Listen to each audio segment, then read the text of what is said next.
The house stood alone, deep in the woods, an old brick manor, surrounded by trees, their branches clawed at the sky. A chilling silence hung in the air, broken only by the wind. It was my inheritance, a place of solitude, or so I thought. I had always felt a sense of unease, a prickling on the back of my neck when I first stepped inside. The air was heavy, laden with the weight of the past.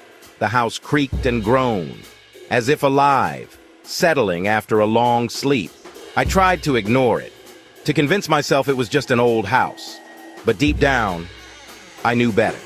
The silence was unnerving.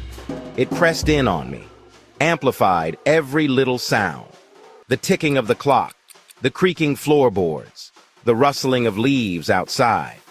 I would often find myself holding my breath, listening for any sign that I was not alone. The snow came early that year, blanketing the world in white. It was beautiful, but it also made the house feel even more isolated, cut off from the rest of the world. I was trapped. The morning light was weak, filtering through the trees, casting long shadows across the snow. I looked out the window and froze. There were footprints in the fresh snow, leading up to my car. My heart pounded in my chest. I raced outside. The cold air stung my lungs, but I barely noticed. I followed the footprints. They were fresh, made recently, but there was no one there. Where had they gone? I circled the house, my breath caught in my throat. The footprints, they were everywhere, surrounding the house, like it was some kind of prey, and something was hunting it.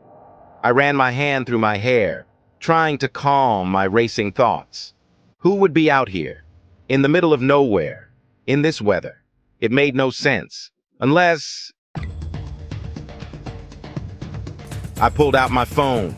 My hand trembled. I needed to tell someone, anyone. I dialed my girlfriend's number. The phone rang and rang. Finally, she answered, her voice filled with sleep. I took a deep breath and told her everything. Silence. For a moment, all I could hear was her breathing. Then, her voice, small and scared. Are you sure it's not just an animal? I wanted to believe her, but I couldn't shake the feeling that something was wrong. I don't know, I admitted, but something doesn't feel right. We talked for a while longer, trying to rationalize it, to find a logical explanation, but the fear remained. It clung to me like a shadow. Just come stay with me tonight, she pleaded. Please. Her voice cracked, and I knew she was just as scared as I was. I couldn't do this alone. Okay, I agreed. I'm coming.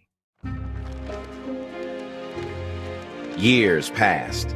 The memory of that night faded, but it never truly went away. It lingered in the back of my mind, a constant shadow, haunting me.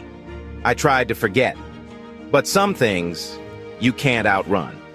I was back at the house cleaning out the shed when I noticed it. The lock was broken. The door hung open. My heart sank. Someone had been here.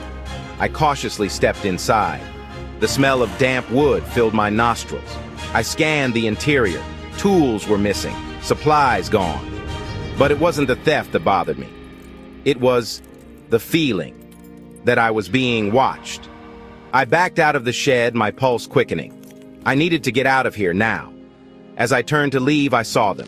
Footprints in the fresh snow, leading away from the shed into the woods.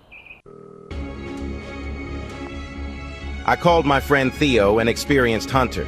He arrived with his gear, his face grim. We followed the tracks. They led deep into the woods. The silence was unnerving, broken only by the crunch of our boots in the snow. Theo stopped. He pointed to the ground. Look, he whispered. The tracks. They were strange, too large for any animal I knew. And there were more of them now, as if something was following us. Theo pulled out his thermal scope. He scanned the woods. His face went white. There, he breathed. He pointed the scope towards a cluster of trees. I looked through the lens and gasped. 4 figures, huddled together. Their eyes glowed in the darkness. They weren't human. They were too big, too powerful. Bears. Snow bears. Their massive paws left the tracks in the snow. We were being hunted. We didn't wait to see more. We ran. Back through the woods, our hearts pounding in our chests.